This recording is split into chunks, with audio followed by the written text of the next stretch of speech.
추석이었습니다. 오랜만에 온 가족이 한자리에 모여 풍성한 음식을 나누었습니다. 아침부터 음식을 준비하느라 허리가 끊어질 것 같았지만 모두가 맛있게 먹는 모습을 보니 그 피로가 씻겨 내려가는 듯 했습니다. 식사가 끝나고 남편은 테이블을 치우기 시작했고 아들은 음식을 정리하고 있었으며 제 딸은 설거지를 하겠다며 싱크대로 향했습니다. 그런데 제 며느리만이 소파에 앉아 휴대폰만 보고 있었습니다. 처음에는 그저 잠시 쉬는 것이려니 생각했습니다. 하지만 10분, 20분이 지나도 며느리는 소파에서 일어날 생각을 하지 않았습니다. 다른 가족들이 부산이 움직이는 동안에도 말입니다. 혜진아, 조심스럽게 말을 꺼냈습니다. 우리 같이 치우자. 그 말 한마디에 며느리의 표정이 순식간에 굳었습니다. 마치 제가 무슨 큰 결례라도 저지른 것처럼 말입니다. 며느리는 아무 말도 없이 자리에서 일어나 방으로 들어가 버렸습니다. 당황스러웠습니다. 제 말이 그렇게 잘못된 것이었을까요?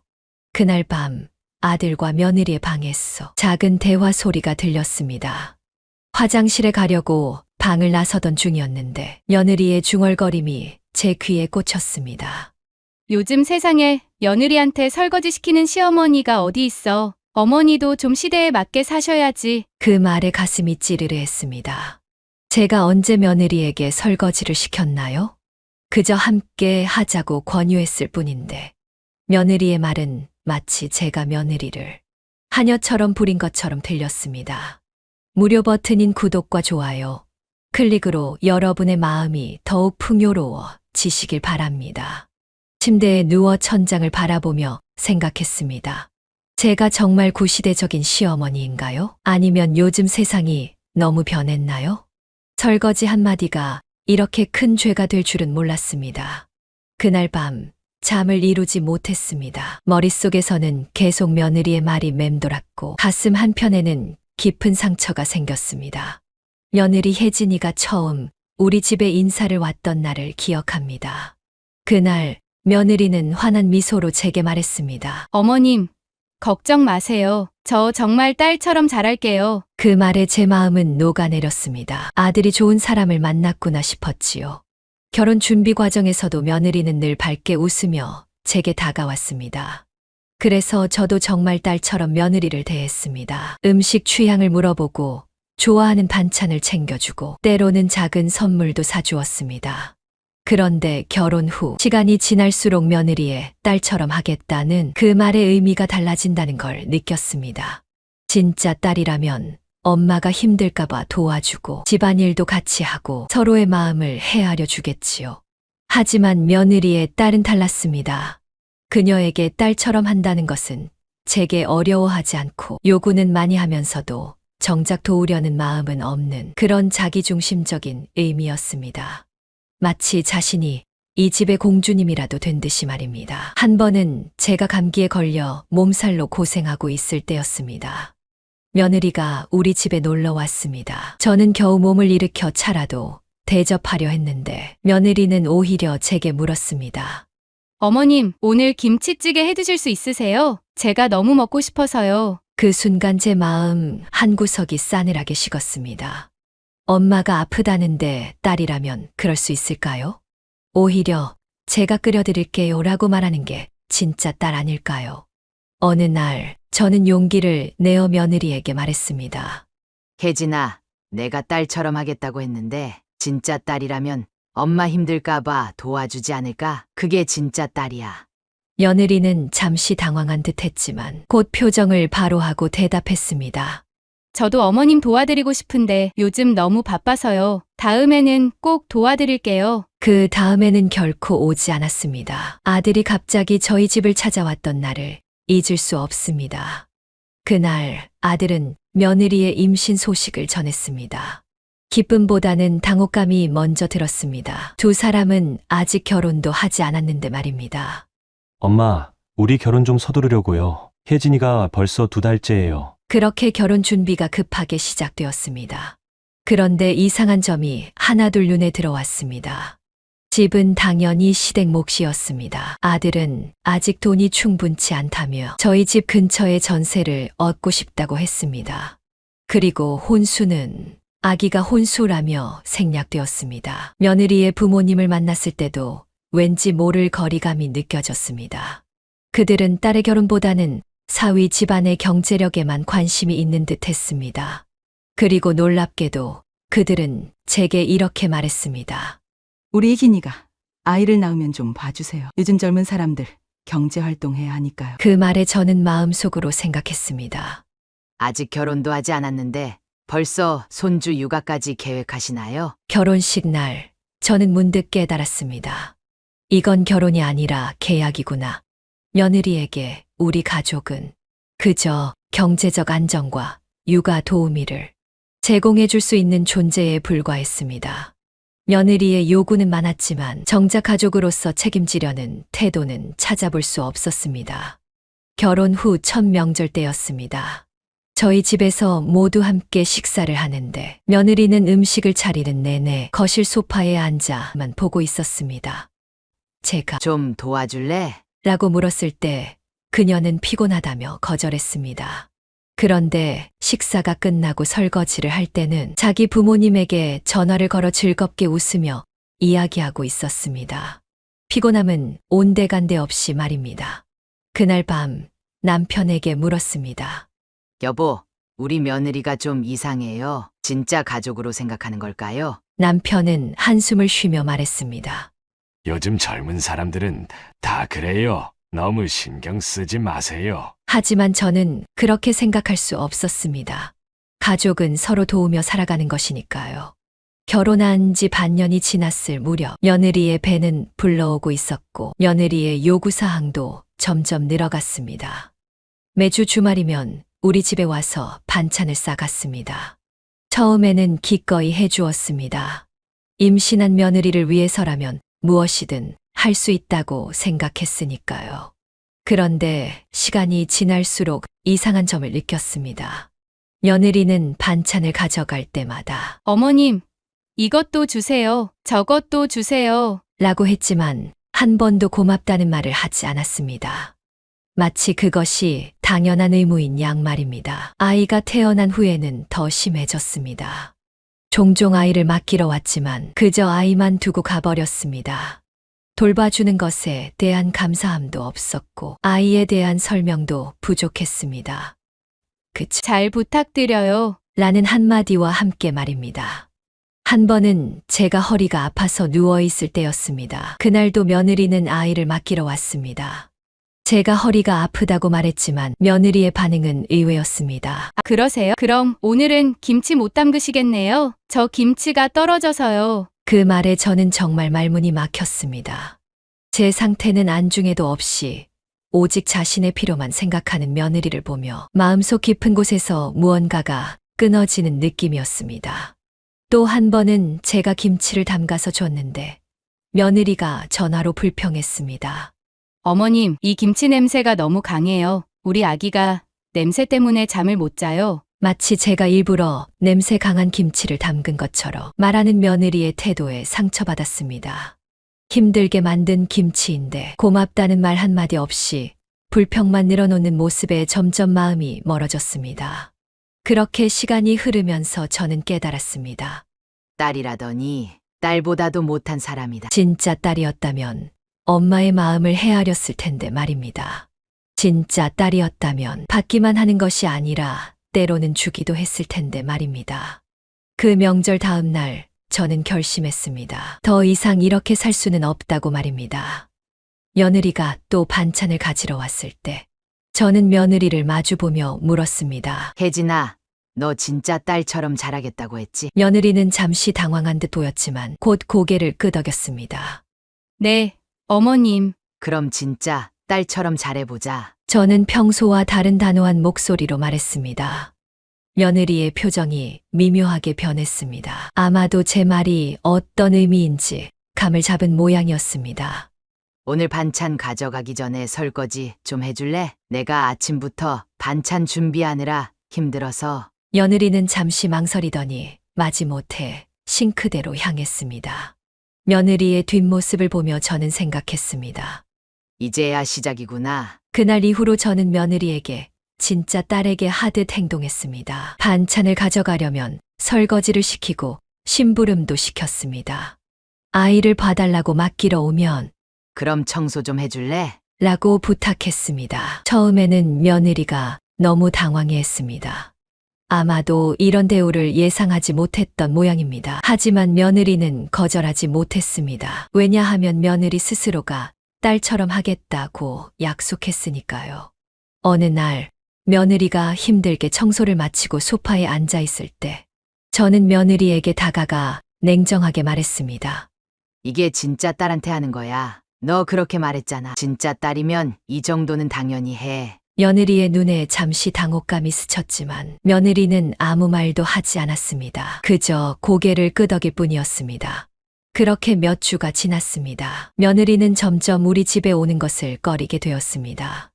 반찬을 가지러 오는 횟수도 줄었고 아이를 맡기는 일도 줄었습니다.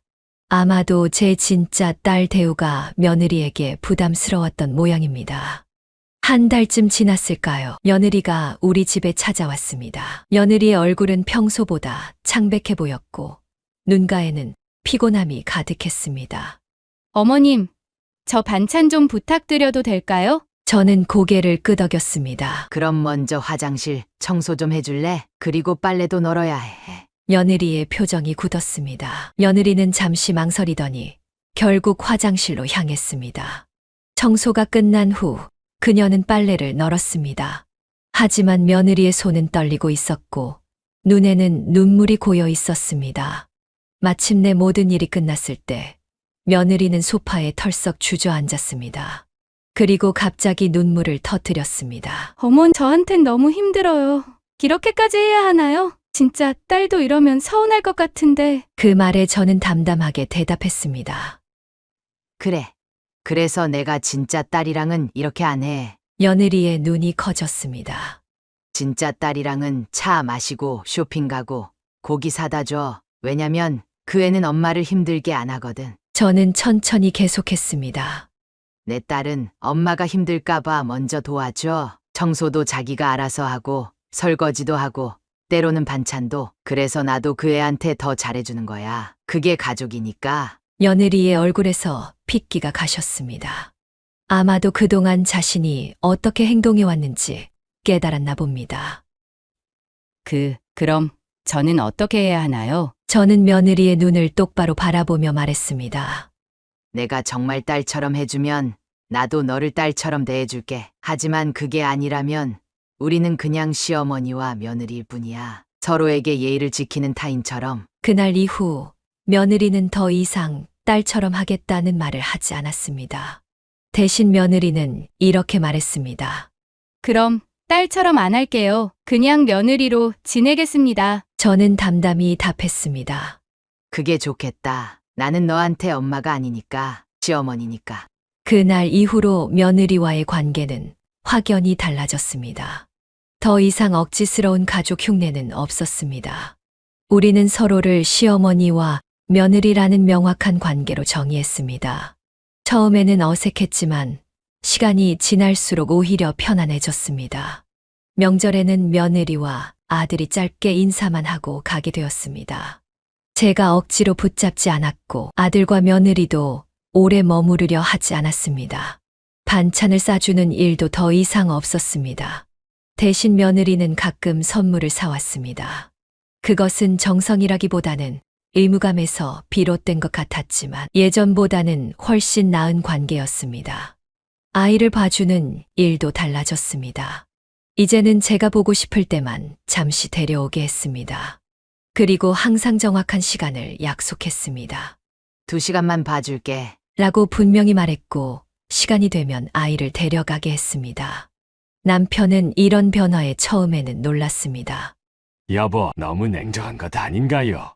그래도 우리 아들 와이프인데. 저는 단호하게 대답했습니다. 이게 더 편해요. 서로 기대하는 것도 없고 실망하는 것도 없고 그냥 각자의 역할만 하면 되니까요. 아들도 처음에는 어머니가 변했다며 불만을 토로했습니다. 하지만 곧 이 새로운 관계에 적응했습니다. 오히려 전보다 대화가 더 편해졌습니다. 서로 무언가를 바라고 실망하는 일이 없으니까요. 며느리에게도 이런 관계가 더 편했던 모양입니다. 점점 그녀의 표정도 밝아졌고 가끔은 진심 어린 미소를 보이기도 했습니다. 이제 우리 사이에는 거짓된 친밀함이 아닌 정직한 거리감이 자리 잡았습니다. 어느 날 며느리가 문득 물었습니다. 어머님, 저 정말 딸 같지 않았죠? 저는 솔직하게 대답했습니다. 그래, 전혀 딸 같지 않았어. 하지만 이제는 괜찮아. 우리 각자의 위치에서 최선을 다하면 되니까. 그 말에 며느리는 고개를 끄덕였습니다. 며느리의 눈에는 어떤 깨달음이 서려 있었습니다. 시간이 흐르면서 저는 진정한 가족의 의미를 다시 생각하게 되었습니다. 혈연이 아니더라도 마음으로 이어진 사람들이 진짜 가족이 아닐까요? 제 딸 미주는 결혼하고 다른 도시에 살고 있지만 자주 전화를 하고 종종 놀러 왔습니다. 딸이 올 때마다 작은 선물을 가져왔고 집에 오면 자연스럽게 주방으로 향해 커피를 탔습니다. 엄마, 오늘은 내가 저녁 준비할게. 엄마는 좀 쉬어. 그런 딸의 말에 가슴이 따뜻해졌습니다. 딸 미주는 엄마의 허리가 아프다는 소식을 들으면 마사지를 해주러 왔고 가끔은 주말에 와서 대청소를 도와주기도 했습니다. 함께 쇼핑을 갈 때면 미주는 제 취향을 기억하고 있었습니다. 엄마, 이거 엄마 스타일인데 한번 입어보실래요? 그런 말을 들을 때마다 가슴이 뭉클했습니다. 누군가 나를 알아주고 기억해주고 신경 써주는 것이 얼마나 소중한지 새삼 깨달았습니다. 어느 날 딸이 작은 통에 음식을 가져왔습니다. 엄마, 내가 처음으로 도전해본 김치찌개인데 맛 좀 봐줘. 엄마 비법대로 했는데 잘 됐는지 모르겠어. 그 맛은 완벽하지 않았지만 딸의 정성이 담긴 그 김치찌개가 세상에서 가장 맛있게 느껴졌습니다. 제가 기쁘게 맛을 보자 딸은 환하게 웃었습니다. 다음에는 더 맛있게 만들어 올게요. 엄마 레시피 훔쳐서. 이런 작은 순간들이 모여 진정한 가족의 의미를 만들어갔습니다. 가족은 그저 의무나 책임, 계약이 아니었습니다. 가족은 서로를 생각하는 마음, 그 따뜻한 배려와 사랑이었습니다. 며느리와의 관계는 여전히 거리감이 있었지만 더 이상 상처받지 않았습니다. 오히려 명확한 경계가 생기니 마음이 편해졌습니다. 이제 저는 며느리에게 딸 같은 정을 기대하지 않았고 며느리도 저에게 엄마 같은 희생을 요구하지 않았습니다. 우리는 서로를 존중하는 관계가 되었습니다. 명절이 되면 형식적으로 만나 식사를 하고 필요할 때는 서로 도움을 주고받았습니다. 그것만으로도 충분했습니다. 진심 어린 마음이 없는 관계에 너무 많은 것을 기대하는 것은 서로에게 상처만 줄 뿐이라는 것을 깨달았기 때문입니다. 어느 날 오랜만에 온 가족이 모인 자리에서 우연히 며느리가 설거지를 돕는 모습을 보았습니다. 며느리는 더 이상 억지로 하는 것이 아니라 자연스럽게 도왔습니다. 그 모습을 보며 생각했습니다. 사람은 변하는 법이구나. 하지만 그 변화가 진심에서 비롯될 때 의미가 있지. 딸 미주는 자신의 아이를 데리고 와서 함께 놀아주고 음식을 함께 만들면서 가족의 의미를 아이에게도 가르쳐 주었습니다. 그 모습을 보며 저는 마음속으로 되뇌었습니다. 가족이란 말이 아니라 마음으로 되는 거구나. 이제 며느리에게 받은 상처는 더 이상 아프지 않았습니다. 그것은 그저 제 삶의 한 부분이었고 그 경험을 통해 진정한 가족의 의미를 더 깊이 이해하게 되었으니까요. 가끔은 쓰라린 경험이 우리에게 더 큰 깨달음을 준다는 것을 알게 되었습니다. 저는 이제 진짜 편안한 가족과 함께 남은 인생을 보내고 있습니다. 혈연이든 아니든 마음으로 이어진 사람들이 제 진짜 가족입니다. 그들과 함께하는 시간은 무엇보다 소중하고 행복합니다. 어쩌면 며느리도 언젠가는 진정한 가족의 의미를 깨닫게 될지도 모릅니다. 그때가 온다면 저는 기꺼이 며느리를 다시 맞이할 준비가 되어 있습니다. 하지만 그때까지는 각자의 자리에서 서로를 존중하며 지내는 것이 최선이라고 생각합니다. 가족이란 무조건적인 희생과 인내를 요구하는 관계가 아니라 서로의 마음을 이해하고 존중하는 관계임을 깨달은 지금 저는 더 이상 외롭지 않습니다. 진정으로 나를 아끼는 사람들과 함께하는 이 순간이 제게는 가장 큰 행복입니다. 여러분의 가정에도 행복이 가득하시길 바라며 무료 버튼인 구독과 좋아요, 알림 설정하시면 더 좋은 사연 빠르게 만나보실 수 있으십니다.